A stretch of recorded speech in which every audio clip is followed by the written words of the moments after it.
Welcome back to our panel discussion for the event Driving Change, How Green Chemistry and Digitalization Lead the Way to a Sustainable Economy. So in this panel discussion, we will have 4 guests. 3 of those, if you attended already in the morning, you know Professor Ilka Axmann from the morning. You may also know then Susanne Zibek. She will also be here again from Fraunhofer IGB, and Dr. Julia Reinermann from FernUniversität Hagen and Ruhr University Bochum. As a new panelist, we now have Dr. Ricardo Gent, who also will join us. All the panelists will join via video call and are already in the line. So I will start with introducing Dr. Ricardo Gent. He is Executive Director of the German Association of Biotechnology Industries, the DIB, within the German Chemical Industry Association, the VCI. The DIB is the world's largest industry representations for biotechnology and represents the VCI members on a national, European, and on an international level. I have to mention that also DIB is partner of this event today. The DIB covers topics that range from industrial, economic, innovation, trade, investment, and fiscal policies, international standardization and bioeconomy, all the way to occupational safety and health for activities involving biological agents. Dr. Gent is an agronomist and received a doctorate in phytopathology. He brings over 25 years of experience in political and regulatory issues concerning biotechnology. So welcome in this round, Dr. Gent. A base of our discussion for today will be some polls we did before we started. The first question we had in this topic was, what do you think are the main reasons for consumers to buy bio-based products? And in the poll, we get the answers from 41% that the sustainability is the main reason.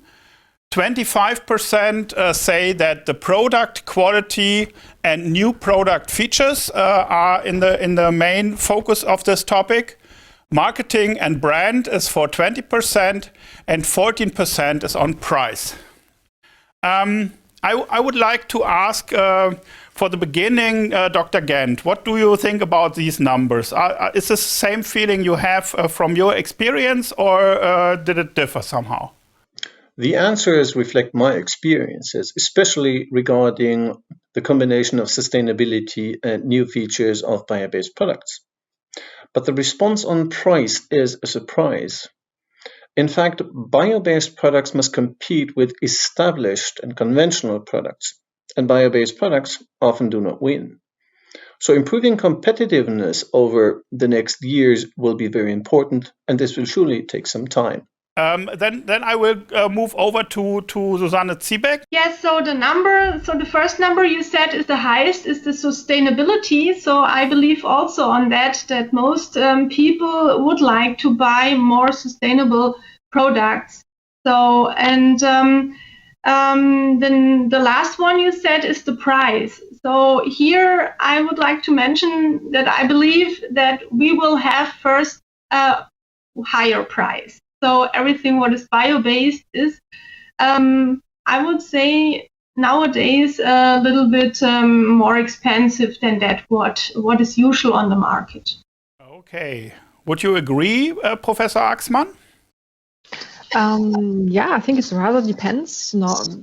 If you generally look, it seems that there are higher prices, but I think that that can be covered.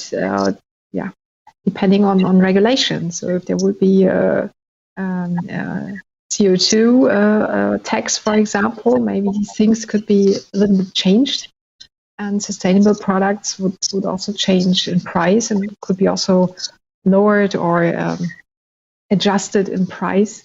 On the other hand, I fully agree that also my feeling is that people are more and more aware of sustainability and also of quality. of products. So I think it's a great development to have these numbers in this row. Okay, Dr. Reinermann, this is the main topic of your studies. So is this in line with what you find out? Yes. I mean, it depends on the market and on the country we're talking about. But for Germany, I would say yes. Sustainability plays a major role, or is growing to play a major role. But of course, it depends on the sector then. Yeah, are we talking about food? Are we talking about textile? Are we talking about Tenside or washing products, or other health products like in cosmetics? So we have different market sectors. But I think sustainability is an ongoing trend, and I would fully agree that price is playing a bigger role than in the questionnaire here. Yes, so the people, because like Ilka said, or I don't know, the woman from Fraunhofer, that at the moment bio-based products are much more expensive than non-bio-based or fossil products or made of fossil resources. So we have a high difference of the price, and I think the price is also necessary when people are buying products. So, yeah. Okay, but I want to focus a bit more on the second pillar. So there was not the majority of the people, but there was 25% who said, I would believe that the product quality of bio-based products also need to be better, or we need to have some kind of new product features. So Susanne, can you give me some indication what you think about this?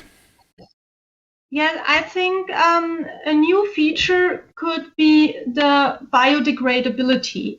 So I guess this is very, very important nowadays if we think about microplastics or something like this. So here, I guess we know everybody, polylactic acid. This here you can have a plastics what is really biodegradable, and here we have a benefit. But also we need plastic what has a higher lifetime. So, and here also we need to find out what is the best plastic to use it for other products what should not be biodegradable. But the best benefit is should be, or what I can see is really that's biodegradable. Okay. Dr. Axmann, what do you think about properties and quality of the products? Should they be the same, or should they be better if the people would buy it? Yeah, of course, better quality is always appreciated, I hope. And yeah, I think especially if I think about designing new products, I think that is something one can take into account to have, of course, more positive properties, and to design products in a way that they are not only sustainable, but, for example, also healthy, or supporting for certain areas. So there are, for example, a lot of microorganisms studied now to have better microbiome, better gut microbiomes, for example, or even for your skin. So there is already in the design, you can now optimize products in a way that they are not only better quality, but they are, let's say, more rounded by itself. I would like to add that the potential for new properties of bio-based products is very large and far from being fully exploited. We see this with biopharmaceuticals, amongst others, but also in the project like Café Bueno. Okay, I think we can go for the second questions we asked in the poll, and that is a question on do you see potential for new enzymes to contribute to sustainable production? And yes, 45% said yes. New enzymes can generally improve existing processes. 31% said yes, because completely new applications will be possible, and 24% said yes, but only for specialized products. Nobody in this poll, so 0%, said no, this will not be possible. I will focus on the not on the highest part. So I would like to focus on the completely new applications and only for specialized products. That comes a bit in the same direction as we had now. So Professor Axmann, you are working on synthetic biology. So what do you think in this case? And where do you see the barriers for these kinds of technologies? Yeah, of course, at least regarding biotechnology, a great barrier is always upscaling and later on also extraction purification. So that is in terms of the price, it's of course limiting. On the other hand, especially regarding synthetic biology, of course, it's also about the acceptance of the consumers. So you have to convince people that your new products derived by organisms, by microorganisms, are safe and have at least the similar quality as standard products. So I think here, of course, a lot of outreach, of communication, education is, I think, key to convince people and to also to highlight the possibilities we have with all these new technologies. Okay.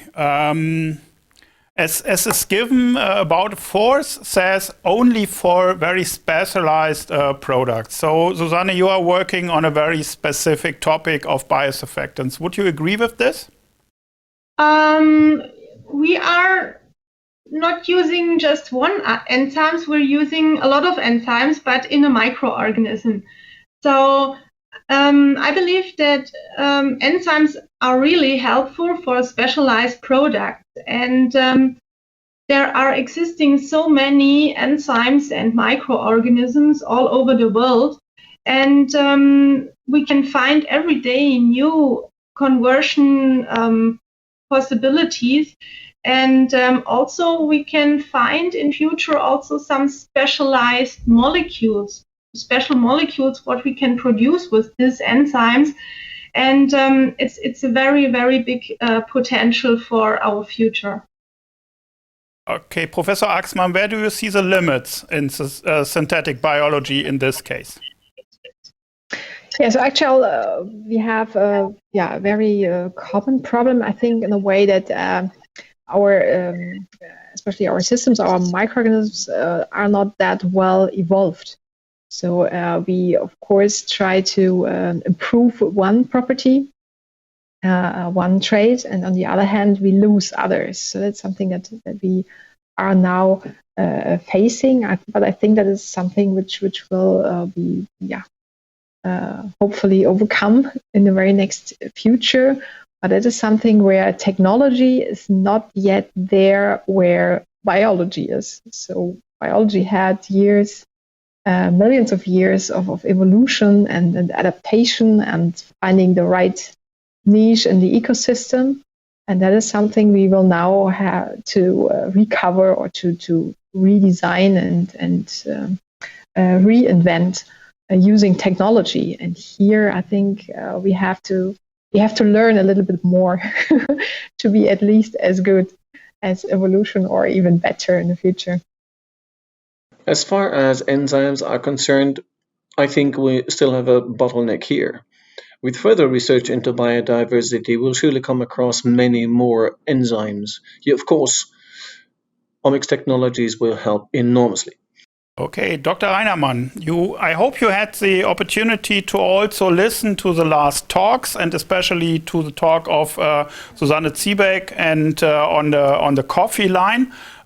So what should happen that you will buy, for example, products from these kinds of value chain, like for the coffee production? So if you have a chance, are you some kind of an enthusiast of bio-based products, or are you more carefully in, okay, I will first figure out if this is safe or if there are better properties? Or will you look at the price? This is a good question. Generally, I'm an optimist, so and I'm interested in technology development.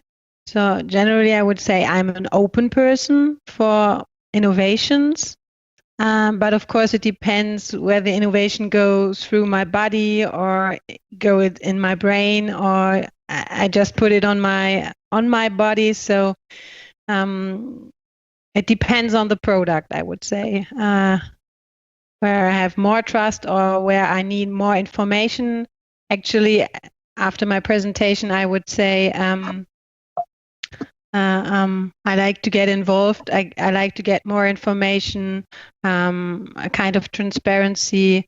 How was the development process? What means synthetic biology? How it looks like, how it feels like. So yeah. Okay, so you would say you are a bit aware on what is the technology. So if you find out, for example, that GMO or if there is something behind, you may not directly in case of. So it's more a barrier for you, right? GMO modification for the production chains, for example. Or what? For the production. So if you see that there are organisms used that are genetically modified, for example, it's only an example. We learned from Susanne that she is working with wild types. We learned from Juan that he's more working on safe extraction technologies. So in this case, there was no GMO involved. But if you see, okay, there's a new product on the market, say some kind of a cleaning agent, and that is produced by GMO bacteria or yeast, is this more a barrier, or do you see, okay, this is only a production line? It depends on the product. It depends. Bacteria, this is different to plants. So if you ask me after bacteria, I would be open. I'm interested. What is the benefit for myself? What is the benefit for the nature? Is it sustainable? How was the production process? So I'm a little bit complicated in that way, I think. I cannot give a clear yes or no. It would be better to have a product to decide, I think. So perhaps in a way, yes, and in a way, no. Okay, so but sounds good that you are not that easy to catch in this case. Professor Axmann, we asked a lot on communication to Dr. Reinermann, but we did not do this to you and to Susanne. What do you think are the main hurdles in communication of bio-based materials, and how can we tackle them? Yeah, to my experience, it would be rather a welcome from my side if it would be more science-driven. So my feeling is it's a lot of emotions and feelings and not that well communicated information on the very, very different products we have. So we, for example, if you see insulin, for example, so of course it is produced by GMO microorganisms. So otherwise people would simply die.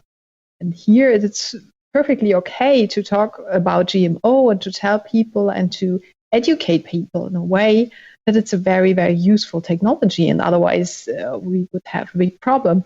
Similar thing is now going on with the COVID-19 vaccines. So of course everybody is highly welcoming that there is synthetic biology enabling us having them within a year.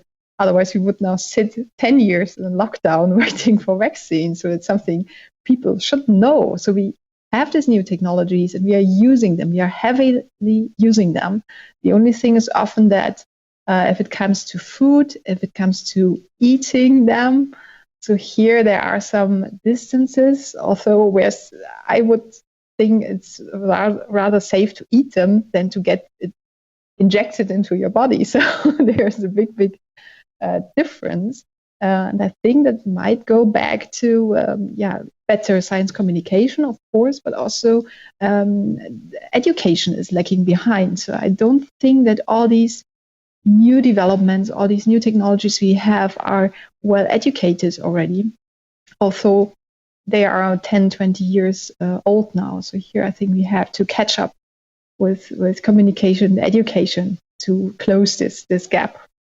Also, the same question on communication to Susanne Zibek.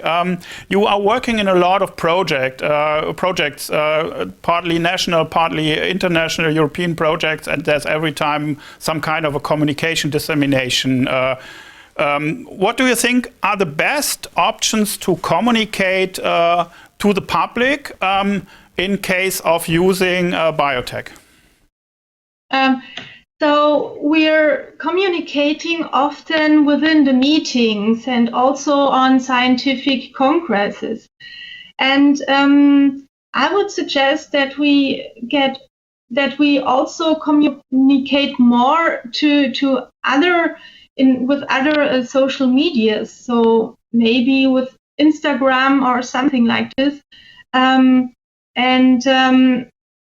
I guess we have excellent scientists, and we can also support in communicating in a good way that it's understandable for the public. So we communicate and educate our students in our lectures for a more sustainability way and also explain all the science behind. But we need to bring more into the usual persons, I would say, not just scientists. And also the politicians should do that. And maybe we should also educate the politicians what is behind of all that, so of all our science, what we are doing.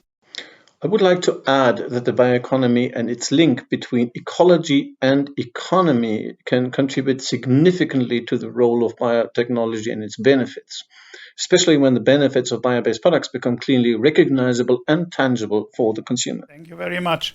So we will close this panel. Thank you very much to all the panelists we have in this.